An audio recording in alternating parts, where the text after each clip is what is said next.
being a man doesn't mean that you go through the extremes and harshest of conditions, right? Like firefighting, for example, or degrading your health, or being the strongest, or having that sense of violence within your psyche to be able to prove who you are as a man. It's actually the opposite. And I've told some youth this before, is that being a man is actually the opposite of what you're seeing anywhere else, right? You see figures like Popeye, or like, all these different characters and ideals of what a man is actually so much manipulated by settler colonialism, and reframing it as being able to take care of your community, to be able to take care of the people and your loved ones, and be able to step back and put folks in the position to lead when you don't have any right to lead in those circumstances. And to be actually, what it means to be a man is actually to take care of your loved ones.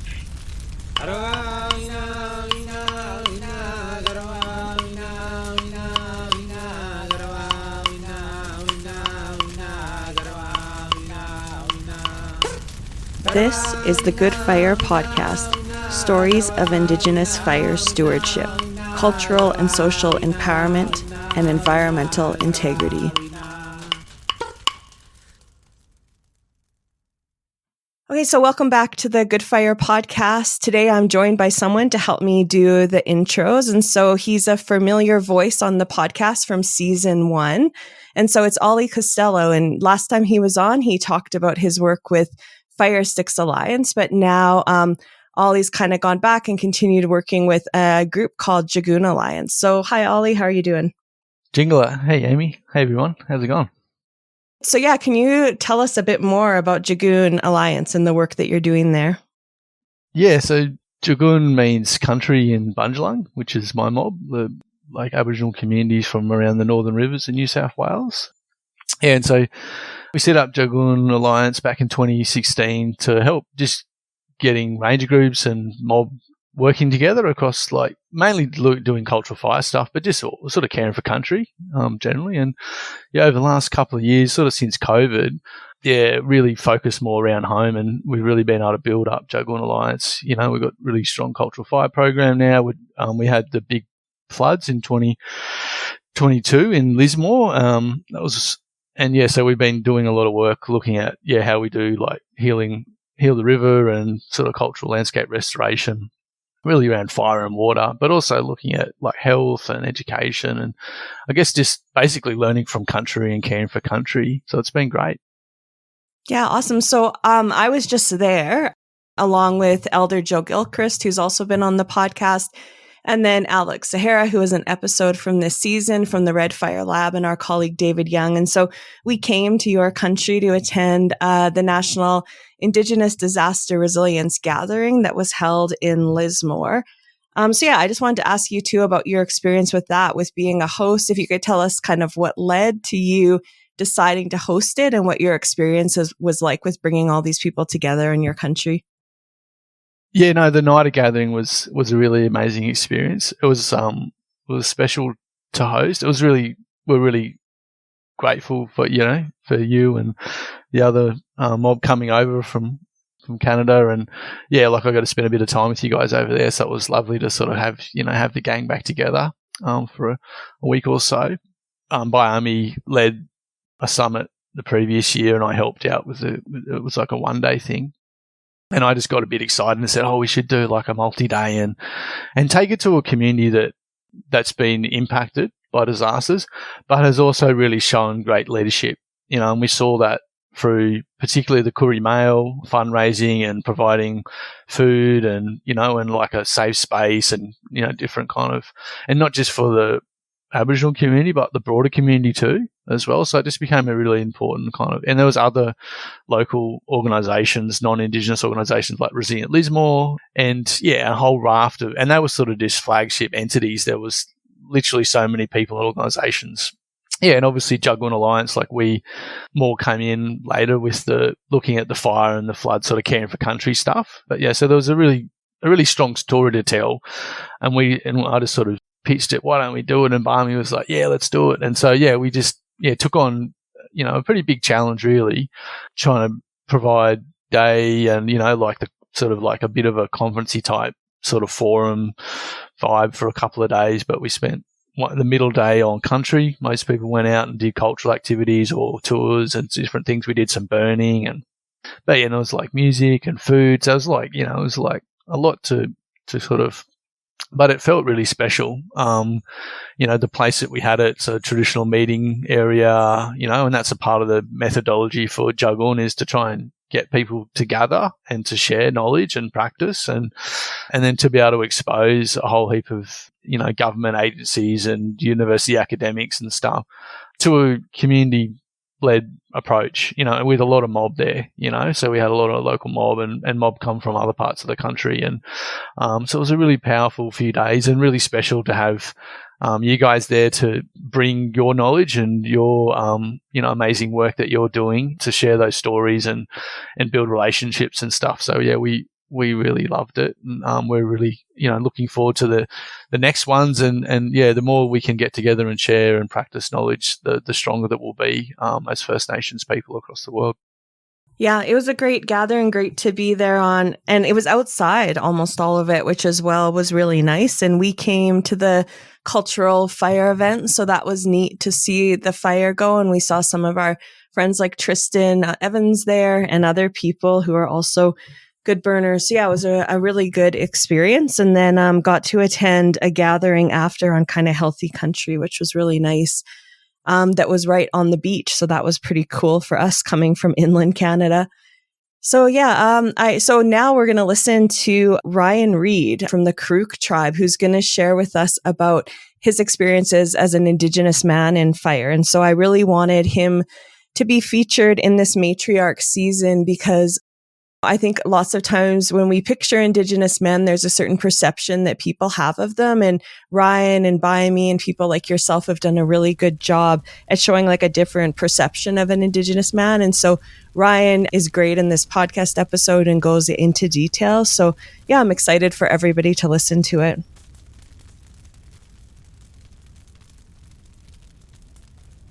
So welcome back, everybody. This is the Good Fire podcast. And so as you know, it's season 3 of the Matriarchs. But as you've heard in past episodes, we've really discussed a lot about Indigenous men. And so I thought, who better to continue this conversation with than with Ryan Reed from the Karuk tribe. And so we're going to get into it, but Ryan has done a ton of work in different ways to kind of transform fire and look at it from a different perception kind of, and really change the role that Indigenous men play in fire. So welcome to the podcast, Ryan. I just wanted to give you a chance, to introduce yourself. Let us know where you're from and what kind of got you interested in fire. Yeah, absolutely. Thanks, Amy. First off, it's great to see you again. Hopefully the next time it's in person, but it's more importantly, it's good to talk with you. I love always having our talks, and it's an honor to be invited onto your podcast, and happy to tackle some of these conversations today. Ayuki, everyone. Nunthwam, Ryan Reed. I'm Kadukupon Yurok from Northern California. I grew up specifically at the center of our world in Kaduk country at Kadamine, on Kaduk land, and but I grew up immersed in culture, grew up being a part of ceremonies and learning the traditional and cultural practices of my people. And I'm from 3 different tribes, so kind of learning from different degrees at different capacities of the different ways from my people, from as we're all neighbors in that, in the Klamath River basin. So that was a significant part of my identity and lifestyles, immersing myself into the practices. I grew up dip netting at the Ishipishi Falls there at Kadamine, right below my house. And so that was kind of my earliest childhood memories, was running around on the rocks and dip netting for salmon and giving salmon out to the community, as well as being a part of our ceremonies. And so being a part of the different traditions and being in community with one another. So a lot of those things I really cherish and value highly, in which I think a lot of Indigenous folks all around the world who really hone those memories and into themselves, and that really create themselves as people. But yeah, and so I'm 24 years old. I'm currently in Berkeley, California, as I'm a master's student here in the forestry program. I did my undergrad at University of Oregon. And so that's kind of my academic education background. And we can talk about this absolutely. Is I'm a former wildland firefighter for the U.S. Forest Service. So that's a new kind of title. That's a new transition for me that not very many people know up to this point. So if they listen to this podcast, it might be some brand new news for folks that I've decided to step away from fire suppression at the capacity that I've had in the past, which is exciting. And I'm hopeful for the future, my career trajectory, but also kind of have a little bit of anxious and kind of, hard feeling just of leaving some of the folks who I've learned a lot from and created community within that space and learned and whatnot. But I'm also a medicine man from this participating as a spring salmon ceremonial priest in Kadu country, and come from a long lineage of medicine people. And so definitely value that as a significant part of my identity and who I've become, especially through adolescence and into my adulthood and manhood. So significant roles in which I'm honored to be a part of. And so, that's a little bit about me. I'm super excited to talk about some of the topics here that really relate to those things. But ultimately, I kind of got into this field. As I mentioned, I kind of grew up in culture. And so my dad specifically, as well as many significant leaders and role models within my community, really kind of never really forced me or kind of hand fed me these topics about or significance about fire, but more of just fell in my lap and just understanding my culture to the degree that I could really allowed me to understand and see the significance and role in fire within our landscapes, whether it's for managing for our resources, our foods and medicines, or other terrestrial beings and aquatic beings, but also through our ceremonies and how that significantly grounds us to what I've always been classified as the closest to truth on earth is our ceremonies, right? And so that perspective, that world renewal perspective and umbrella really brought me into this space of trying to rejuvenate, revitalize not only our cultural practices, but the landscape that really needs and benefits from them as much as we do as humans. And so that's the kind of umbrella I operate and will always operate underneath, is that fix the world people perspective of that our roles in which we need to uphold the responsibilities that we have to earth and what we need to help it to prosper is a part of us as responsibilities as fix the world people, and even further so as being a medicine person. And so the significance of that is kind of why I'm here in this space and doing the things that I don't always love to do. And you don't love meetings with senators and bureaucrats? Come on, Ryan.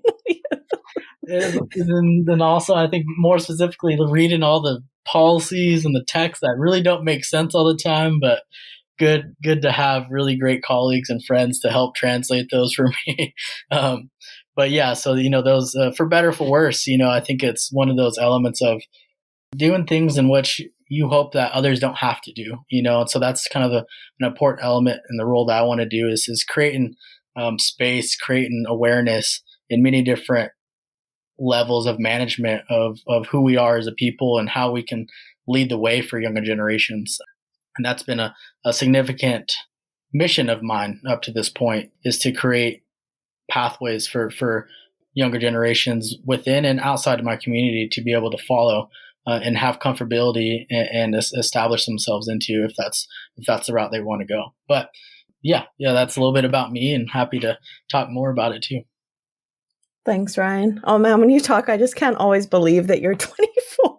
I'm sure you've heard that a lot before, but yeah, you just carry a lot with you. And I think that's lots of our youth that aren't given the opportunity, right, to speak or stand up. They're also, knowledgeable and have different ways of seeing things. So I wanted to talk first about that, about Fire Gen. So initially, I think I saw it on social media or something, and it was this movement of basically young people in fire who really were kind of wanting to come together and stand up and have their voices heard. And when I first heard about it, I thought, this is fantastic. Like, this is what we need. We often talk about transforming or changing wildfire management, but it's often with the same players and the same people.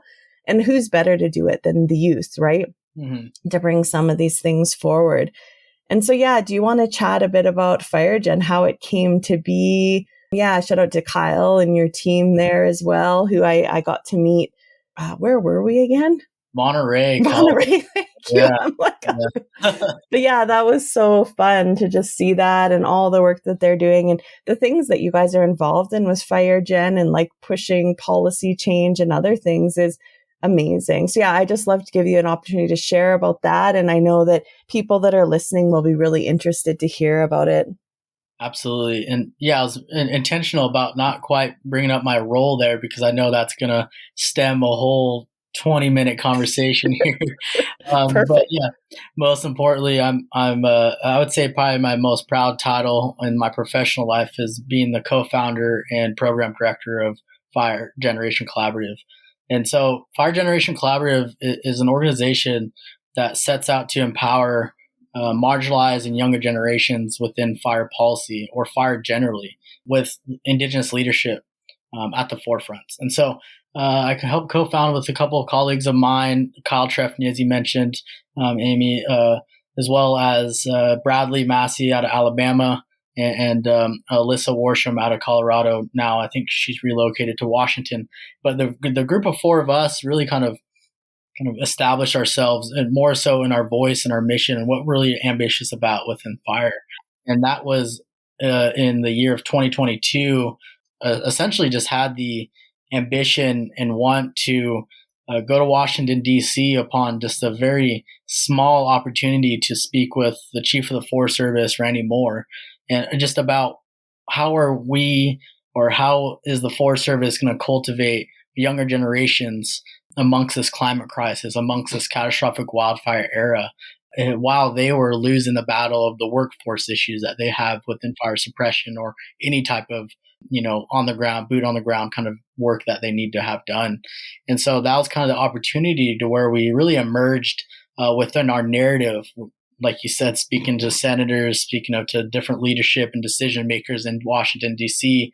We kind of came out of that with not a crazy amount of opportunity from them, more of just the conversations and, politicians kind of being able to deflect and redirect in ways in which didn't really help us at all. But really what it helped us do is ask ourselves some of these questions about where are we going to fit into this space? How do we cultivate or even mobilize younger generations as our generation is really profoundly ambitious in the climate crisis and creating solutions for the climate crisis. And you can kind of see it across the world of younger generations marching and setting out to change policy, to change these things. But for us in the fire world, it's like, it's kind of crickets. It's kind of, there's not a lot going on in comparison to that initiative. And so for us and being different capacities and understanding the world in different ways, especially as we enter or a part of the fire world, is that we all had in different perspectives and different backgrounds on that, whether it's research, whether it's fire suppression, prescribed fire, or fire policy, right? All those things kind of have a place. And it just happened to be that we're younger folks who really want to cultivate those different places for younger generations to enter to. How can they feel like they're not disabled or not a part of this space or being a part of the change that needs to happen? And so that was a huge perspective. And myself as being the only Indigenous person within that co-foundership was that we can't create something without including or centering around Indigenous communities. As there's so many statistics that point towards Indigenous communities or management in the Indigenous hands really shows a profound impact, not only just for the landscape, but for the communities who depend on those landscapes. And so kind of bringing it back to my perspective in my life, it really reflects that of really the impact of what co-stewardship or what living in reciprocity really means to us as a people. And how do I mobilize that in a way that the rest of the world can really start to understand a little bit? And how can we start to bring people, not just from Indigenous communities, but non-Indigenous communities who are marginalized, who are on the front lines of climate crisis or wildfire issues? How can we kind of bring those folks into the same room or start to build a coalition with those groups to be able to create something that is different, that's new from the current status quo or the current paradigm. And so, that Washington, D.C. trip was really, in my perspective, kind of how things started to, how things got seeded in our space and for FireGen. And from there, it really stemmed to where we got a little bit of funding, we got a little bit more of this and a little bit of that, to where that we were able to start to invest a little bit of time into the things that we'll be talking a little bit further down the road on, is how do we change policy? What policy are there that change, as well as how do younger generations actually fit into this space?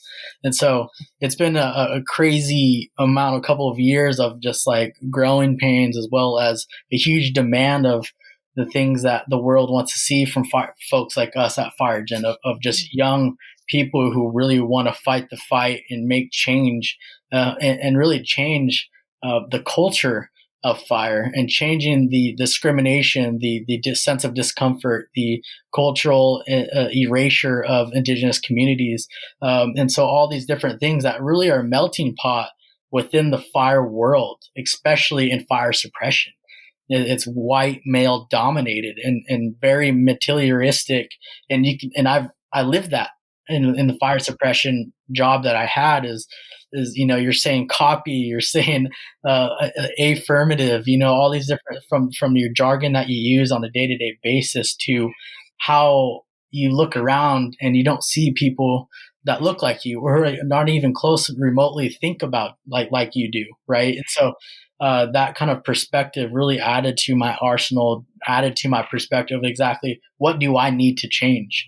And so being a part of that space was very tough and contradicting in my personal philosophy at many times, but it kind of gave me insight and better understanding of what really needs to be changed and how can I actively do that in this space. And I would, graciously speak for my other colleagues who are working within FireGen, as well as the co-founders, kind of had that same idea of, I'm impacting negatively within these spaces, and how do I change that? Because I'm not the only one who experiences these things. And I think that's where a lot of our generation is saying, enough is enough. Let's create let's think proactively. Let's think ahead for not just our own selves, but also future generations. And so that's the kind of the hat I love to hang FireGen on, is that we're always continuously looking into the future, not for just the generations, but also, the non-human souls and entities that we have on our landscapes. Mm-hmm. Yeah, awesome, Ryan. I think it's such a cool movement you guys are doing there. So inspirational. I think too, I think it's also really cool that it was just kind of a group of students that just came together and were given an opportunity, and how many changes. It just shows you that when we give people chances to go and talk, to higher level discussions, participate and stuff, that really change can happen then. Yeah, absolutely. Yeah. So you had some funders, I think, that because that was the one thing I think that has also been interesting about y'all, how you kind of piece together funding from different sources. So Fusey's one of your funders, right? Or we're one of you. Yeah. So to give a shout out to Fusey, which is Firefighters United for Safety, Ethics, and Ecology is the acronym there. They're our fiscal sponsor. So they kind of host us on the logistical side. And so we have a strong partnership, but also, that more logistic kind of relationship too. But yeah. Well, I'd love that they do that, because one thing I always get is people emailing and saying what can I do to support this? I just want to go and learn your ways. And I think you probably get that all the time, where they're take me with you, Ryan, and teach me. Yeah. But it's for me, that's a really important role that allies can take, right? Is where they make space on logistical ends like that. We already have this website. Why don't we just make it so that you can also post on there? That's a really big help. Absolutely. And that's kind of, you always realize of how small the fire world is when those connections are always organically made like that. Oh, I met that person here. Oh, no way. I met them over here. Right. And so that's the more word by mouth networking, but now we're in an era of social media and different representation. And so definitely helps, especially as funding becomes is one of our large barriers at FireGen is the funding aspect and how we're able to, again, we're students and we don't, we're not coming off of a 6-figure salary before coming into this space. And so a lot of folk were getting experience for the first time or working off of a couple years experience in this one position and trying to cultivate something big. And so it's a lot of growing pains, but a shout out to all our mentors and folks, yourself included, to help us and direct us in the way that's not necessarily telling us we need to do this, but more of like, this is how we've did it. And I think this could help you out as well, and kind of empowering us in a way that is constructive rather than restrictive, in which maybe some of the older generations have had to deal with in the past. Yeah, 100%. No, that's super cool. So do you want to just maybe mention a few of the policies that you guys are aimed at? Like, I know right now there's is it the Northwest Forest Plan, something like that? I've seen a bunch of social media posts that you guys have made of your involvement in there. Anything else that you want to mention that you guys are really, working on at the moment? Yeah, absolutely.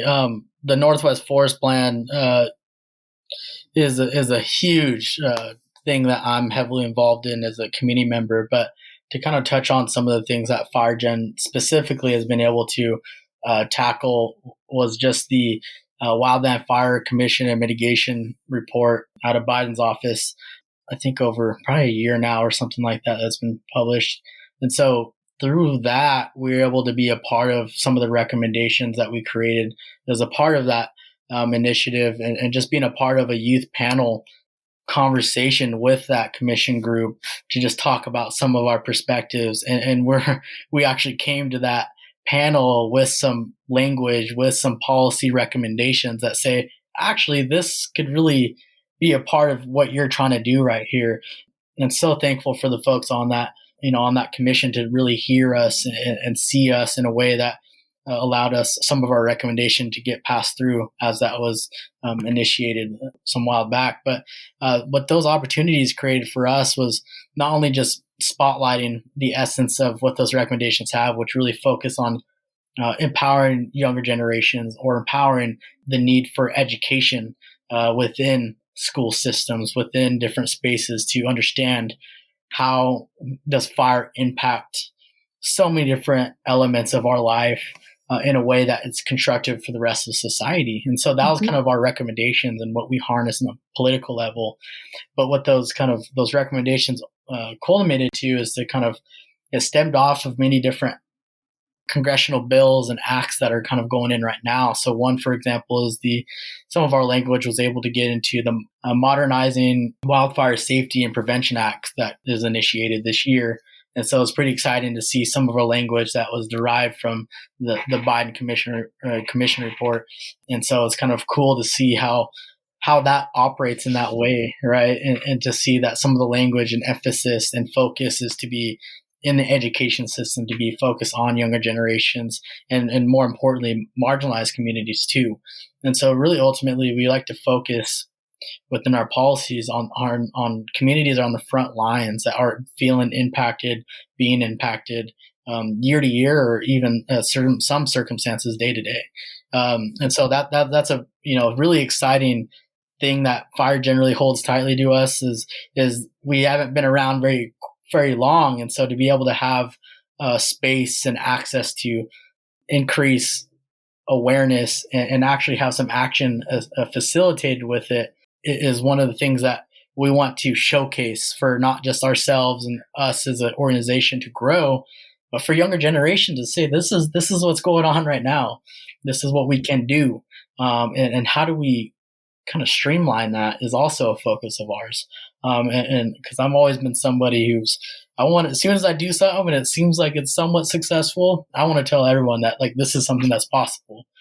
Coming from the community that I came from is, a lot of us are impoverished. And it's funny looking back on it, if you're making more than $70,000, you're always telling people that they're rich, like they have it all. But growing up in a community that was really socioeconomically deprived, but also culturally wealthy, where we had a lot of knowledge and understanding of how our culture really mesh with concepts like sustainability and holistic management and ecosystem services. But yet we're the ones who are eating the breadcrumbs off of every element of our society, even on the environmental side of things, to where we're fighting fights that ultimately are not favorable. And then all of a sudden you see certain areas change, especially with the dam removal component, right? On the Klamath River, the 4 large dams are being removed from the Klamath River basin. And that's one of the largest dam removal projects ever. And so to see that, but the early stages of that is just Indigenous people just talking to these politicians, talking to these stakeholders, and not having much movement until they get momentum.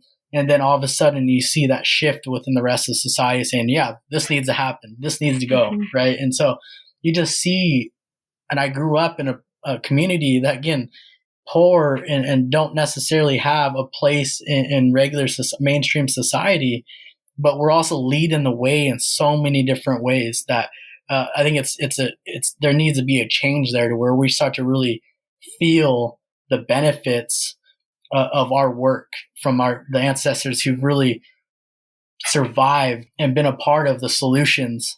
And now it's time to turn survivorship into thrivership, right? How do we become survivors like my parents' generations or the generations before that, and what they've had to endure during the boarding school era, all the different environmental destruction eras, the resource extraction eras, and all that.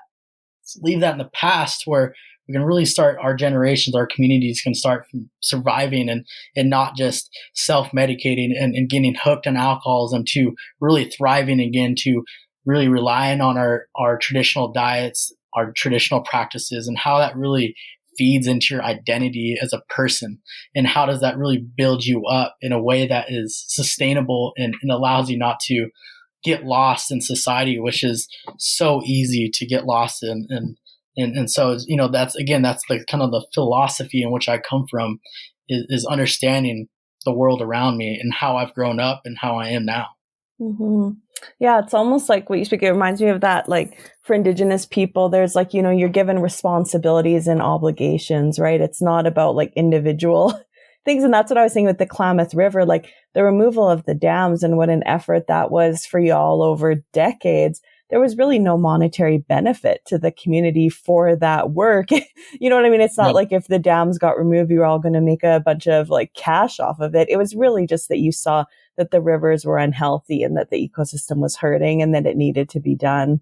So yeah, I think that that's something maybe that lots of times is missed by people. They're always kind of looking for wealth or gain for themselves with some of these movements. Yeah. But I also wanted to say that I think it was so badass how you guys went to that committee meeting when you were called there to go. And so for people that don't know, usually when you get called as like a subject matter expert or something like that before those committees, you just go and they ask you questions, and, from the questions and responses they get, usually that's how then they develop their policy recommendations. But I love the fact that you guys just showed up with them ready to go. That was fantastic. Yeah, shout out to Youth Yell Up here and Kyle Trefney. They showed up to that. And it was like, got some policy recommendations dialed in, and it was really cool. And again, taking leverage of those opportunities to listen to youth, and we capitalized, and it showed true. It was a pretty exciting time. Yeah. So I wanted to point people, and we'll have it in the show notes as well, but you wrote an excellent essay, Ryan. I don't know when, it was just a little bit ago on a Firehawk essay for the Fire Adapted Network series called Our Responsibility to the Future. And that kind of, I think, gets into points that you're making right now. But when I read it, I just, first of all, was so proud of you, for putting yourself out there like that. I mean, even I remember in Monterey at that conference, like you got up on stage as one of the keynotes and were emotional and stuff and speaking. And I just think I just was saying to you, I think after that, I hope that one day, like it's our, sadness or trauma isn't just other people's learning opportunities, that one day, we can move beyond that. But I do commend you on putting yourself out there so frequently. Yeah, no, it's just one of those things of being proud of who you are and where you come from, right? For better or for worse. And,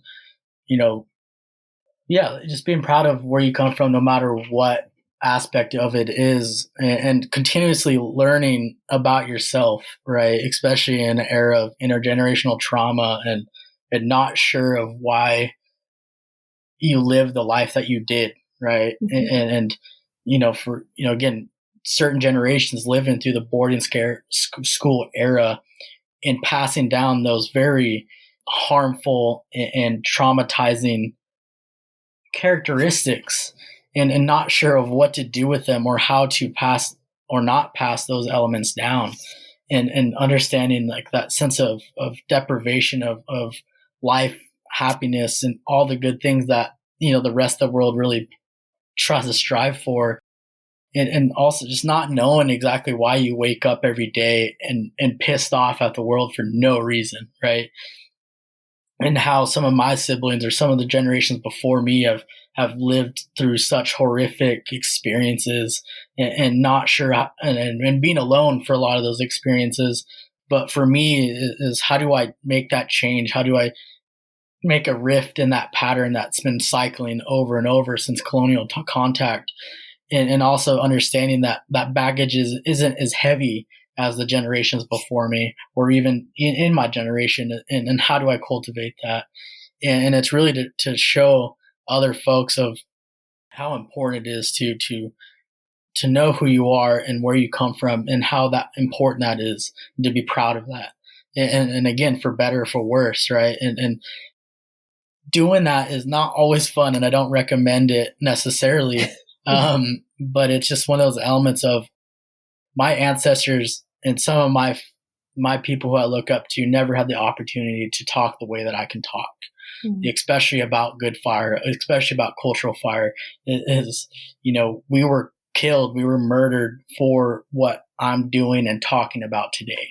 And so that's what I always come down to, is that being in an era where you have nothing but white gold miners or white loggers, all those things that would happen to you, even as a man, let alone as a woman in these spaces, is horrific.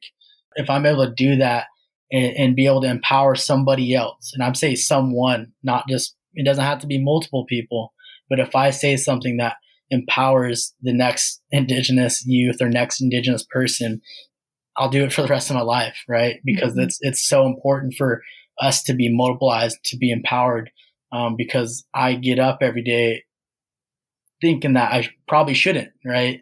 Or that I don't want to, and I know that feeling, and I can only imagine that feeling is heavier for other people, and so to be able to say things that really resonate with somebody really means a lot to me. And so I guess it's almost to say is like, I'll do it again, and it's an important aspect that I've understood that is a skill of mine, and will continue to kind of practice that skill as needed. But it's a tough one. It's a tough space to fill, and you yourself, Amy, knows good as any other is that it's very vulnerable, and it's a tough place to be. But again, that all those feelings, as explained, really outweigh the consequences or the risk.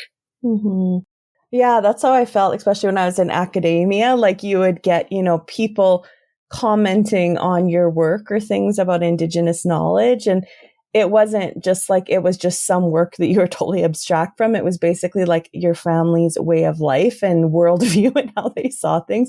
And then you'd have reviewers like just tearing it apart, and it's like, it's not the same, this is like, this is who we are. And it's like, and so that's part of too, even why I've like taken and kind of left, and I'm not doing as much research anymore, because I was just like, got tired of constantly like defending us and our like way, our worldviews. And I just thought there's better ways to do this. And so for me, that's like through very similar to what you're doing with like kind of the direct support for communities and other movements on these policy changes.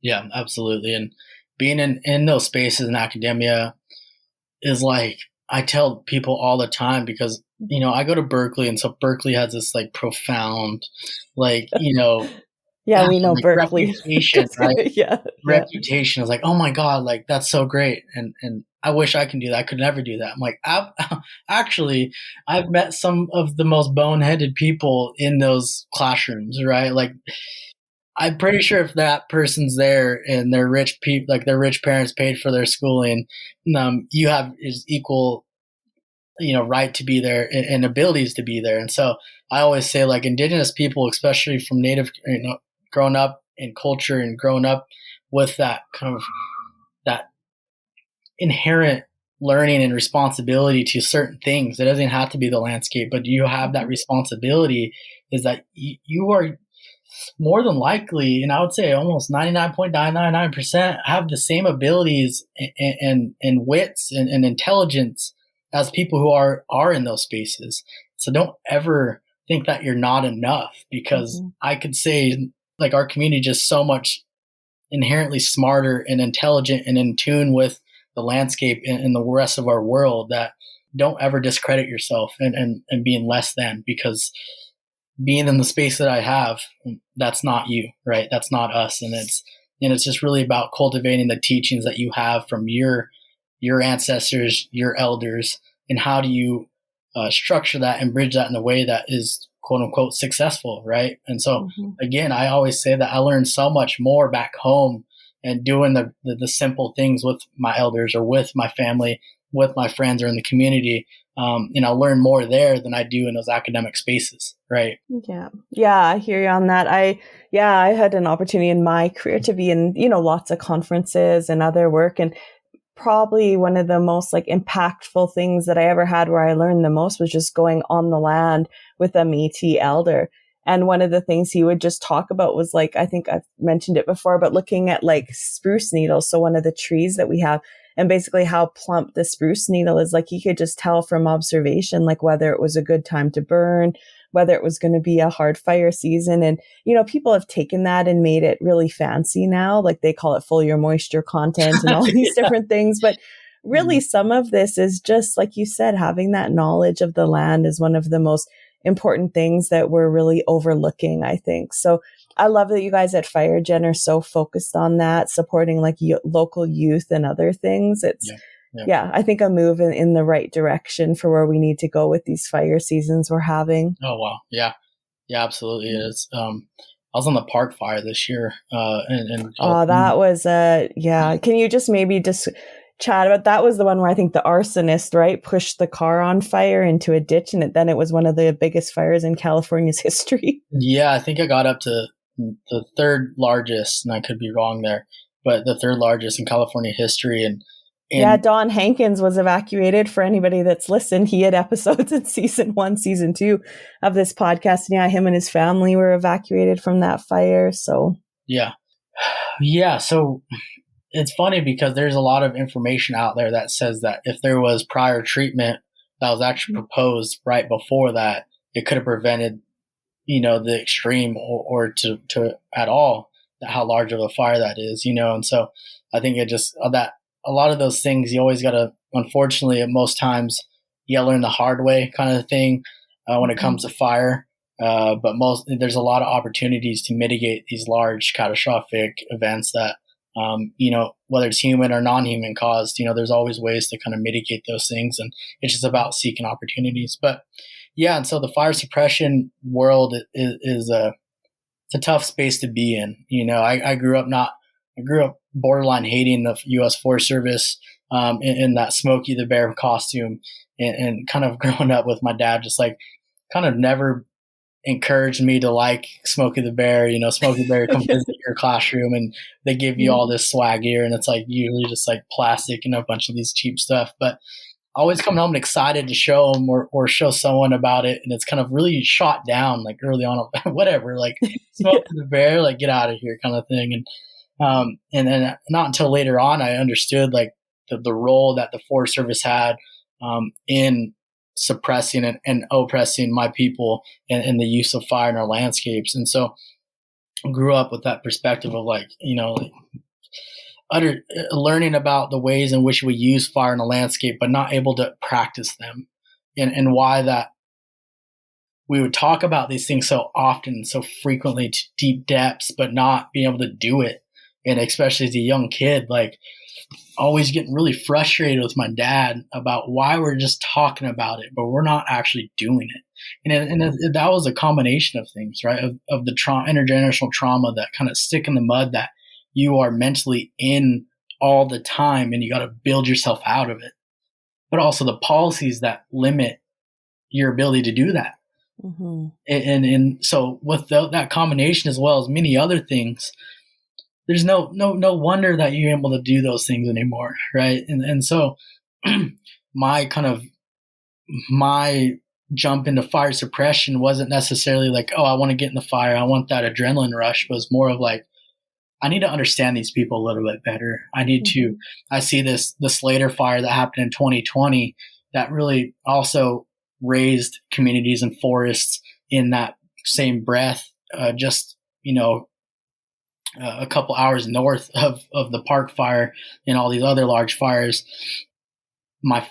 Seeing family being evacuated, seeing community and loved ones be evacuated or lose their houses, you kind of sit there and be like, all right, well, I really need to understand this fire suppression side, because they're the ones who are actively trying to do something right now, right? Yeah. And it's not to say that their role doesn't need any changing, but they're also the ones who are putting their health and well-being on the line as well. Mm-hmm. And it's not necessarily the people or the firefighters who are on the ground doing that work and trying to save communities that need to be criticized, but it's the structure. And that's really where I've got a breakthrough while working in fire suppression, is that I learned so much from the experience that my leadership or that my colleagues had. And I couldn't trade it in for at all. One is because I grew up, I worked in the community in which I grew up in. And so there's a lot of Native folks who are involved in the Forest Service and the fire suppression side, support their families, who have built themselves into leadership roles to be able to make some of those changes. But also knowing that the structure that they operate underneath is so restrictive, intentionally oppressive, that they can only do so much, right? And that, as you know, as a federal employee, you have so much restriction as you can do as an employee. And so as me getting that experience, I kind of learned so many different things from them, and be able to know what they go through and feel that that pain or that separation adds a lot of character to you. And also when you're in the prescribed fire of things, you kind of don't always know the extremes of what fire does and how you can prepare yourself to, God forbid, of something extreme that happens right in front of you, and not knowing what to do. Because that's the responsibility after 100 years of fire suppression in certain areas. That's the responsibility that you have while conducting and using fire, right? Just like the arsonists or even other prescribed fires that got out of hand, and how that can really be a difference between changing the world in a positive way or ending the world in a negative way, right? And so it just goes to show of how much respect that you need to have for fire as the giver and taker of life. That cannot be underestimated. And that's the mistake that the colonial paradigm and the colonial settlers did, that they disrespected, they underestimated the impact that fire has in the landscape, for better or for worse, right? And so that's kind of the perspective that I came into, as well as trying to, at micro scales, change the perspective and massage certain coworkers, massage certain leadership, and having those difficult and critical conversations with them of like, Forest Service sucks, and you guys need to understand that, right? Yeah. And I'm not to say that everything else is sunshine and rainbows or this is the right way, but to be critical of a system in which you are operated under is the first step to actually making some change, right? Mm-hmm. And to be in denial of that is super harmful.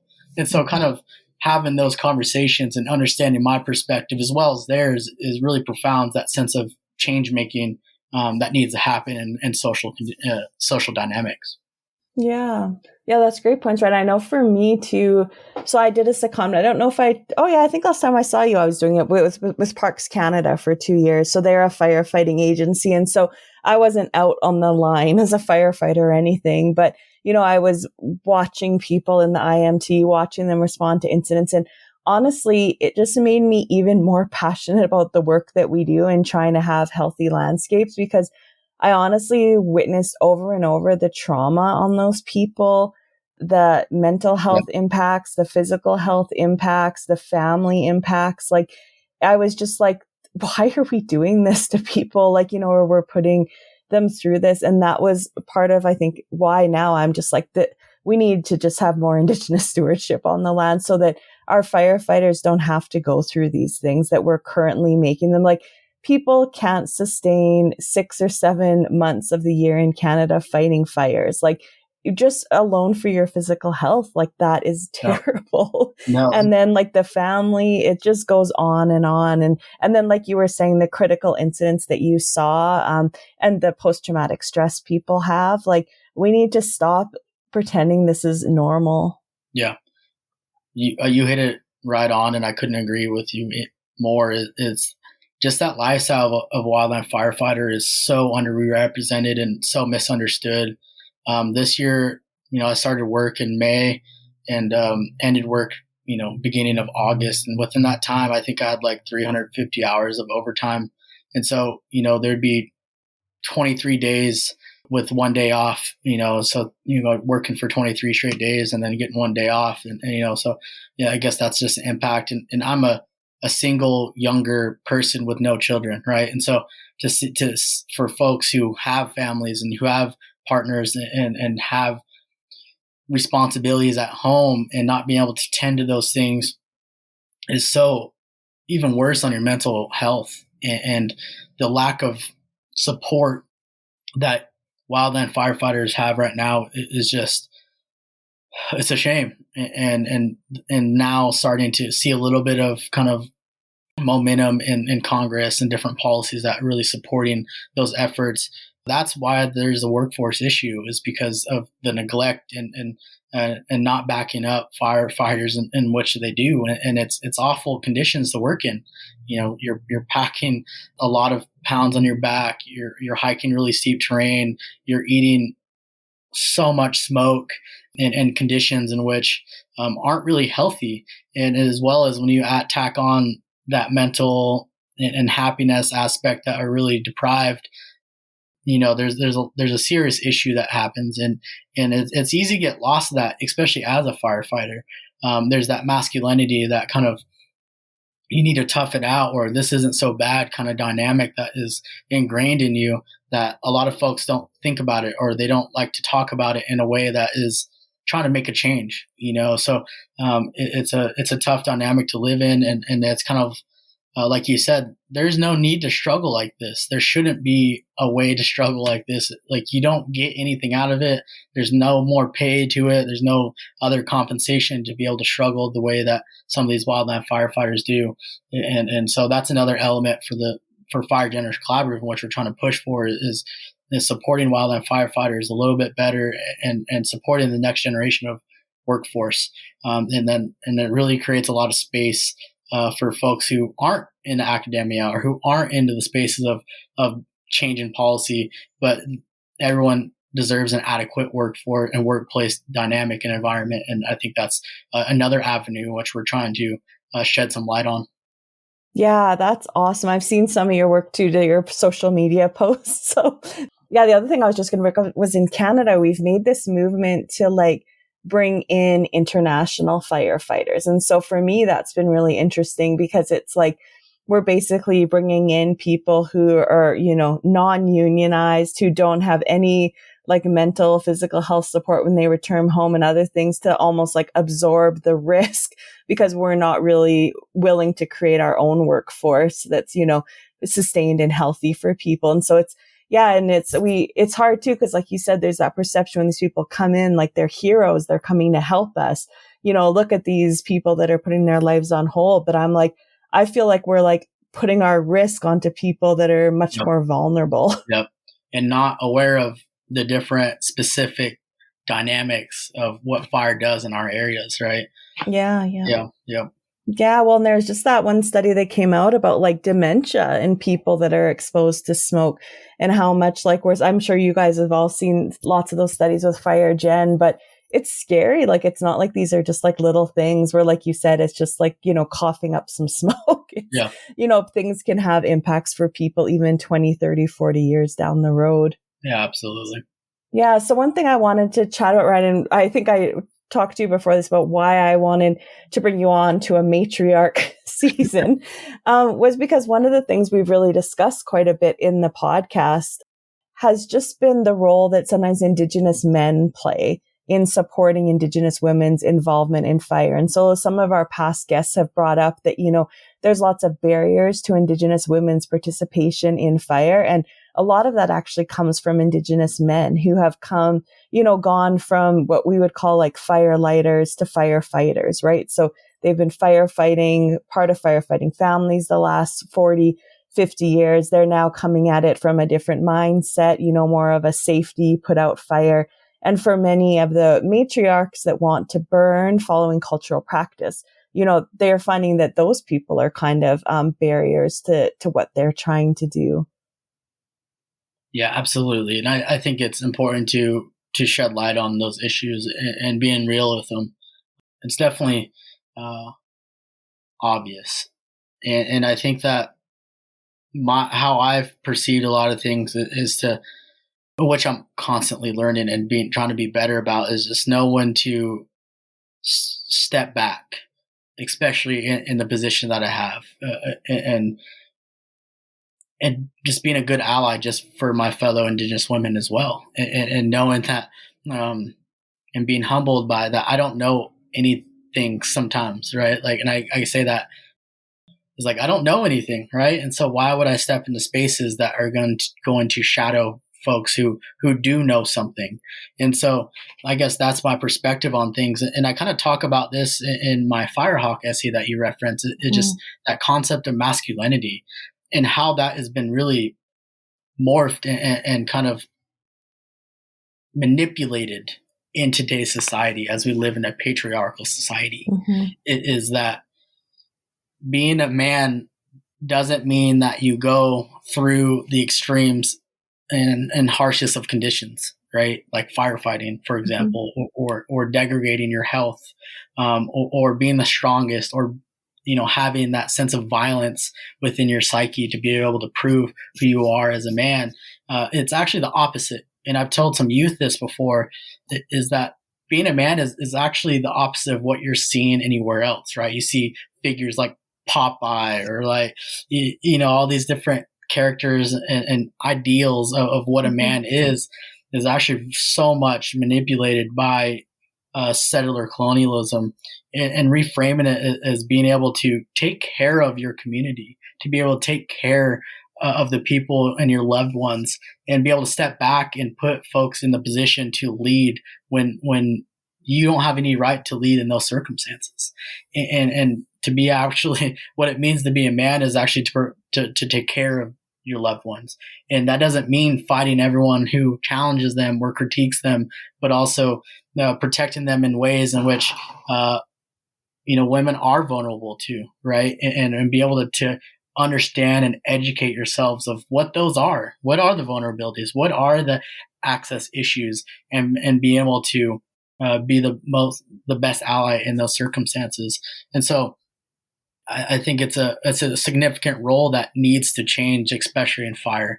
As someone who was in fire suppression and unfortunately probably have partook in those circumstances as a person without understanding or seeing what kind of impact that it has on others, especially women or non-binary folks, and how negatively that impacts, but also just actively trying to better yourself in those spaces is a profound characteristic and attribute that everyone should have.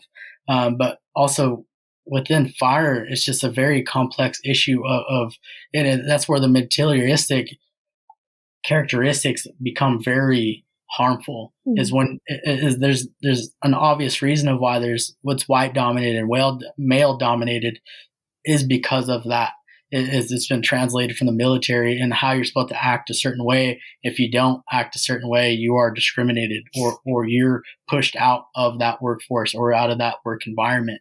And it's so great to see Indigenous women, actually, I've seen more Indigenous women leading the ways of breaking down barriers in the fire world than in any other group.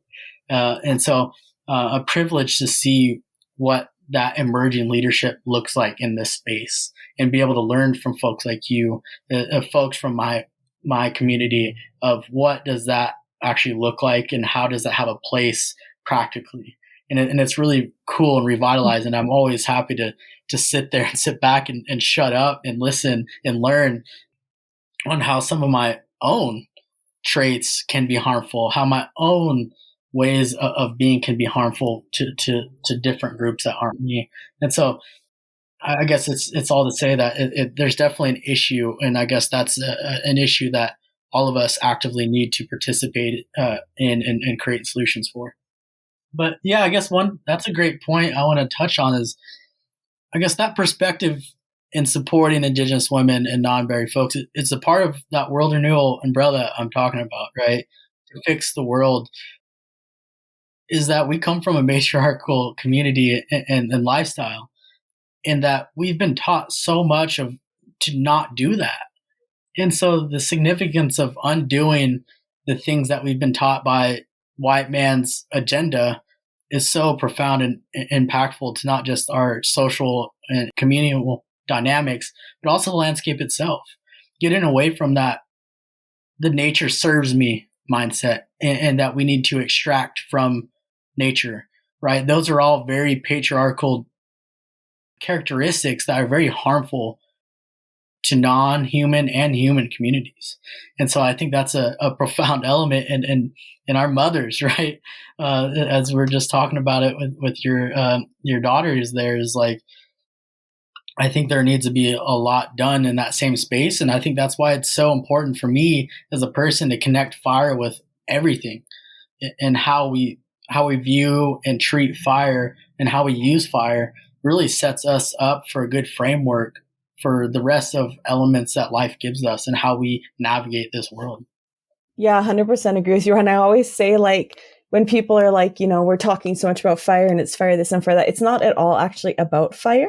Like, not really. Yeah, no. Like it's about a healthy landscape, a healthy communities, about culture, right? And fire is just one of the ways that we can get there. And I know that, yeah, for me too, like, it's in Canada, we're just seeing so many bad fires too. And that's like a huge frustration, right? It's like, why are we just continuing to struggle? Like we were saying, when we know there's other ways to do things. And so that's, to me, part of the frustration with like that we haven't returned to this matriarchal way that many communities find, right? Is because it's just, we're so focused on like going this other way, but it's like the other way is not working. Like maybe it's time to try something new. Yeah, absolutely. And that's the big thing I always say is fire suppression is not working.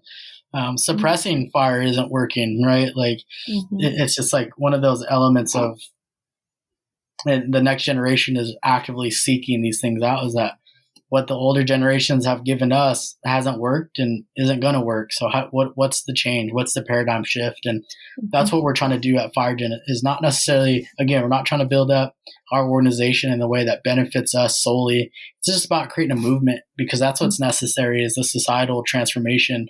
And like we're talking about, the matriarchal component of Indigenous ideology is so critical to that social movement, is that we need to start thinking differently and operating differently in unison. And so, yeah. And I want to say it's hard to do. Like, I want to say that, like, as we're on a podcast, just talking the talk, like, it's really difficult to do, because that means you have to undo a lot of things that have been passed down to you. You have to undo the very violent and oppressive norms that we've been handed to through elements like genocide, colonial erasure, Indigenous and cultural erasure, and as well as the boarding school eras and everything that comes encapsulated there is that we're a generation that we're proud to be Indigenous, and our ancestors never had that opportunity to be proud of who they are. And so it's a responsibility of ours to carry on with that. And I think that's also an important aspect of you see a lot of, it's funny, it's like a funny res thing, but like seeing everyone have tattoos of their tribal affiliation, and stuff like that all over their body. But, a generation before that, like you didn't even want to be brown. Right. Yeah, and so it's kind of, I know now it's like, so it's one of those things of like, it's just like, being proud of who you are and where you come from.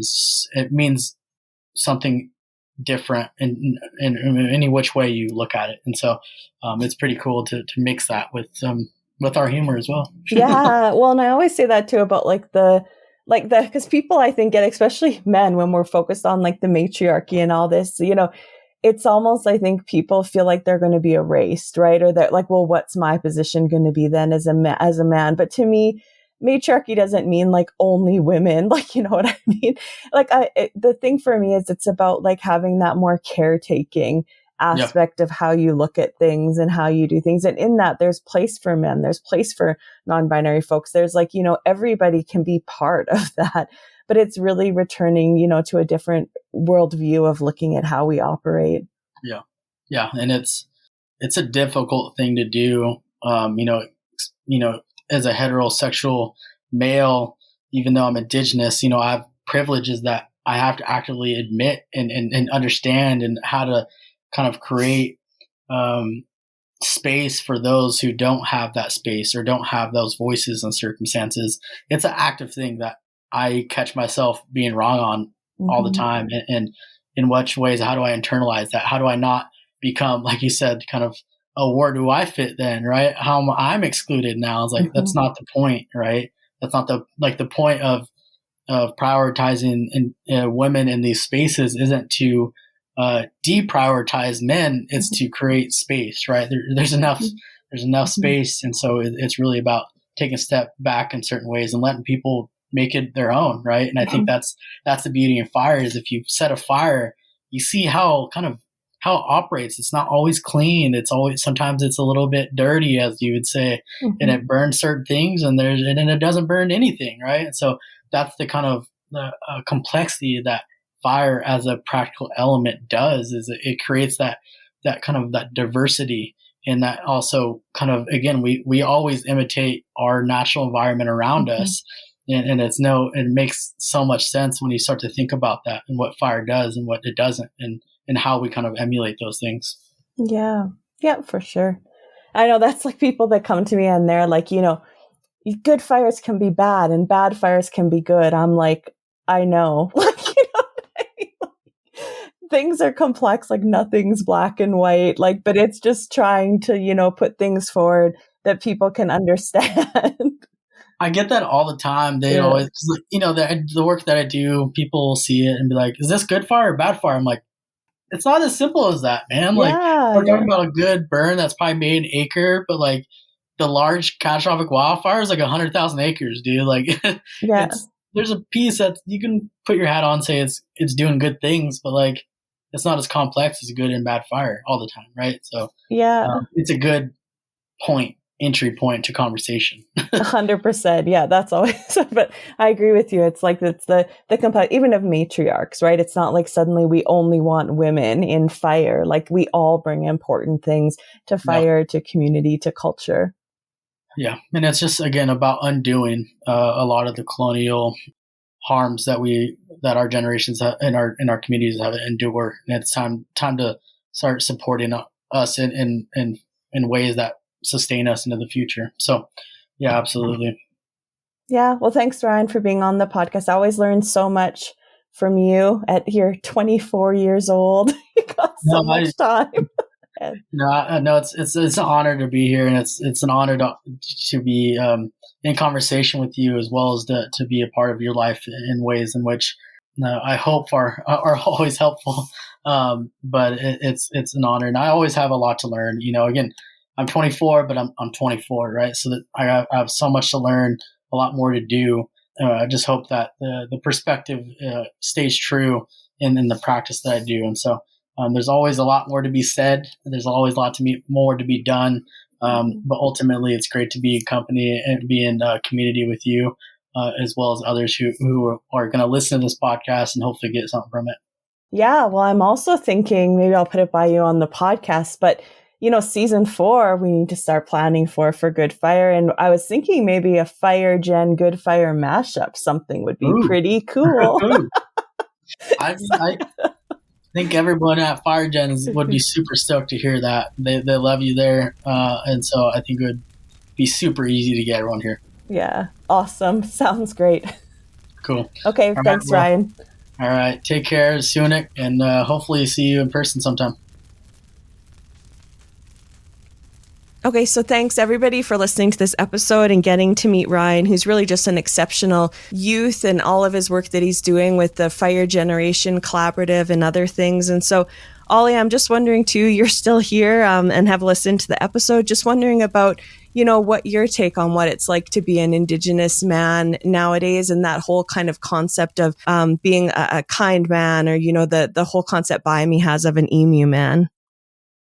Yeah, I think, just firstly, it's just amazing to hear other people's stories and how understanding and relating to country and the world, and how that knowledge is what they're learning from their community and country is channeling through them. And I think that's one of the challenges that we have these days, is these kind of stereotypes and mindsets about like masculinity, and, Baimi, his work really speaks to that. And I think a lot of the work that he's been doing around natural hazards and disasters and stuff is sort of speaking to that, because there is this kind of this like idea of the apical sort of man, or apex man, command and control, taking charge, sort of you see that in the sort of a lot of the emergency services and government frameworks. It's like and it's not to say that that there aren't those roles in communities, and it is important for people to be able to step in and lead and make decisions and stuff. But I just think that there's different forms of leadership, and I think a lot of what I think what resonates a lot with for me, any First Nations and Indigenous perspectives, is more of that balance in ourselves as leaders and as community members. We think about like a lot of the governance frameworks traditionally were more about dispersed leadership elders, like that have led their families and communities, and they come together and they share knowledge and they help inform decision making. It's a different way of sort of thinking and being. And I think some of the stories that we've been told, sort of Western sort of context, don't really match the stories that we learn in a cultural context around the roles of men and women and stuff. I think, you sort of get these kind of very, and it's, we sort of speak to it a lot in cultural practice, these sort of binary sort of men's business and women's business. But I think the interpretation of that often is where things go wrong, because the idea that, like men and women have specific roles, it makes sense, but then there's also like, we're all growing up as kids and we learn from our mothers and our fathers, and we take on different attributes and different roles. And, and I think being able to sort of nurture as much of the sort of parts of ourselves as we can, instead of being super kind of drawn to these kind of hyper masculine kind of mindsets of, being able to, lead and take control, and be able to nurture those kind of more generous, kind and compassionate parts of our sort of masculinity that understand the value of listening and learning and connecting and taking on, and nurturing that in our practice. I think that's, for me, learning a lot about the fire law, and it becomes increasingly important, because we really think, learning about kinship for place, and learning like people's relationships to values and stories, so you need, it's not about just rushing in and making decisions. It's about sort of finding your way and being able to support others to lead, I think. And I think that's really what that true leadership is understanding how to step back and step to the side and really make way for the future. You know what I mean? This kind of mindset that people kind of get captured by, I think, often. And no better way than just to sit on country and sit with community and understand who we are and where we're going, and then and sort of think about the future. And so I think that's kind of that mentorship, that that sort of be a good uncle, be a good sort of learner and listener and guider, and let's understand how we can play our role, and that changes over time. Awesome. Thanks, Ollie. And yeah, thanks to Ryan for doing the episode as well and recording it with us. And yeah, next episode, it's actually going to be a matriarch from my own nation, the Métis Nation, and an elder, Paul, as well. And we're going to do some Cree speaking and other things in it too. So it should be really fun. So yeah, thanks, and we'll see you next time. A huge thank you to Canada Wildfire for their support of this podcast. As well, we would like to thank the Fighting Gunda Jamara for allowing us to share their fire song Ween as the official song of Good Fire Podcast.